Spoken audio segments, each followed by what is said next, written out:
kó jíire bó wa rẹ̀ sà kó jíire bájí ṣàfihàn akéwì tèmi bá ti jíire àbùsẹ́bùsẹ́ o ṣe bí bọ́dún ẹni bá dé ó yẹ kájú ó yẹ káyọ̀ ṣẹ̀ṣẹ̀ ká dúpẹ́ lọ́wọ́ orí ká dúpẹ́ lọ́wọ́ Elédùmarè ọba kọ́dá ayé tó dá wa sí tó dá ọ sí tó dá gbogbo wa títí tí dọjọ́ òní tó mójú ẹ̀rọ dún òní lọ́jọ́ pé o táwa lẹni tí mò ń sọ yìí ná ọ̀gá mi ẹ̀gbọ́n mi akéwì àtàtà tó mọ ọgbọ́n tó mọ òye tó méje ọ̀rọ̀ Ajíṣàfihàn akéwì.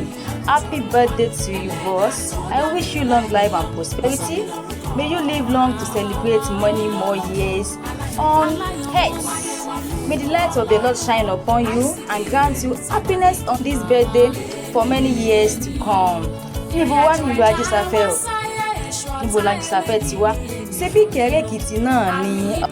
Ìkẹ́rẹ́ Èkìtì ní gbogbo ṣẹlẹ̀ àwọn bàbá àti èrè gangan ni. Ìwọ lọmọ olókè méjì takọtabo lórí ara wọn. Ìkẹ́rẹ́ lọmọ ọlọ́sìta ọ̀run ìkẹ́rẹ́ àwọn lọmọ ìrọ̀lẹ́ bàbá òkè. Ìkẹ́rẹ́ lọmọ àgbàgbàmí àwọn lọmọ èyígbàmí àwọn lọmọ àgbàgbà fìàfìà lápá àfáàrí ni wọ́n. Àwọn lọmọ ojúkan épojú kan lẹ́rù nílé bàbá tó bí ọlọ́wọ́. Ẹ̀yin lọmọ ẹ̀rù kúlùjì àwọn lọmọ ẹkùn. Ìkẹ́rẹ́ Èkìtì oníyàná ní yín nílé àwọn bàbá tẹ̀yìn. Ẹ̀yin lọmọ lọ́sùn tòun Ìkẹ́rẹ́. Ẹ̀yin lọmọ ọ̀rọ̀lẹ̀ bàbá òkè.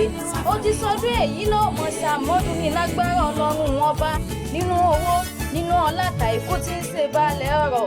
Ajíṣàfihàn akéwì olówó tí wọ́n sọdún èyí náà ọdún ayọ̀ ọdún ìdùnnú láti ìmọ̀ṣe lágbára Ọlọ́run wọn bá.